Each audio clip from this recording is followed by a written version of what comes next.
নমস্কার, আমি যে আবৃত্তিটি বলছি তার নাম বোম্বাগড়ের রাজা। লিখেছেন সুকুমার রায়।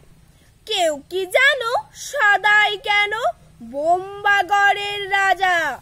ছবির ফ্রেমে বাঁধিয়ে রাখে আমসত্ত্ব ভাজা। রানীর মাথায় অষ্টপ্রহর কেন বালিশ বাঁধা? পাউরুটিতে পেরেক ঠোকে কেন রানীর দাদা? কেন সেথায় সর্দি হলে ডিগবাজি খায় লোকে?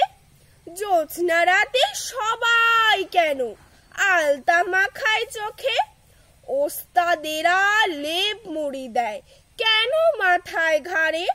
টাকের পরে পণ্ডিতেরা ডাকের টিকিট মারে। রাত্রে কেন ট্যাক ঘড়িটা ডুবিয়ে রাখে ঘিয়ে? কেন রাজার বিছনা পাতে শিরিষ কাগজ দিয়ে? সভায় কেন চেঁচায় রাজা হুক্কা হুয়া বলে? মন্ত্রী কেন কলসি বাজায় বসে রাজার কোলে? সিংহাসনে ঝোলায় কেন ভাঙা বোতল শিশি? কুমড়ো নিয়ে ক্রিকেট খেলে কেন রাজার পিসি?